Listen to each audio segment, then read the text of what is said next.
24 तासात करू शकतात आणि आमच्याकडे जर आम्ही रस्ते आणि टनेल्स तयार केल्या नाहीत तर ते अटॅक करतील तरी आम्ही 8 दिवस पोहोचू शकणार नाही. त्यावेळेस तेव्हाचं सरकार आम्हाला सांगायचं की आमची स्ट्रॅटेजीच ही आहे की ते त्यांच्या बॉर्डरपर्यंत येऊ शकतात पण आपल्याकडे आत येऊ शकत नाही कारण आपण रस्तेच तयार केलेले नाही.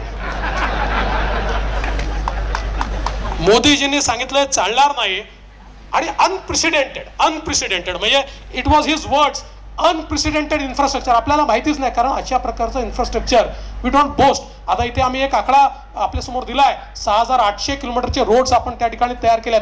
म्हणजे जिथे जोजिला पास वगैरे जिथे जाण्याकरता 6 तास 8 तास 1 दिवस लागायचा अशा ठिकाणी 5 आणि 7 मिनिटात आपण पोहोचतो. असे टनेल्स आपण तयार केले आहेत.